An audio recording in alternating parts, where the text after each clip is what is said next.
Coincé entre le port industriel et la centrale nucléaire d'Anvers, Doel, un village flamand aux allures fantomatiques. Un lieu chargé d'histoire et de fantasmes depuis que ses habitants l'ont déserté il y a une vingtaine d'années. Mais un village aujourd'hui réinvesti par toutes sortes de visiteurs, des amateurs de sensations fortes, des explorateurs urbains également, à l'image de Hans. Venu tout spécialement des Pays-Bas pour découvrir Doel avant sa destruction pour cause d'extension du port, prévue initialement avant la fin de l'année. Je suis ici car j'ai entendu dire qu'il y avait une ville fantôme à côté d'une centrale nucléaire. Et ça m'a intéressé de prendre des photos de ce lieu abandonné qui sera démoli à l'avenir.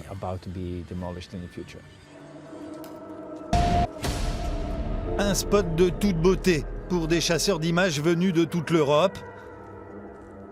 Vivre quelques heures dans cette ambiance de fin du monde, entre plaisir des yeux et décadence des lieux.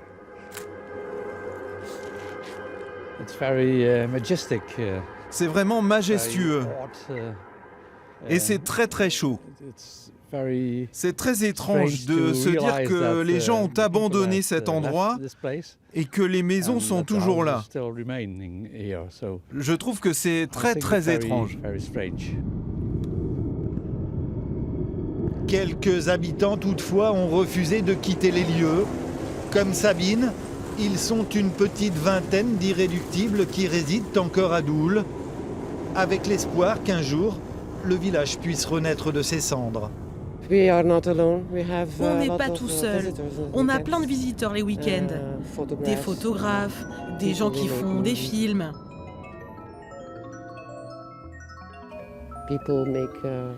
Des créateurs, des gens qui font des graffitis, des visites scolaires. On a plein de gens ici.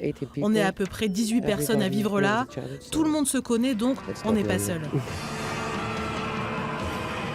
Pas seul, car Doel finalement ne sera pas rasé. Une récente décision gouvernementale prévoit en effet le repeuplement du site dans les mois qui viennent. La renaissance d'un village flamand après 20 ans d'abandon.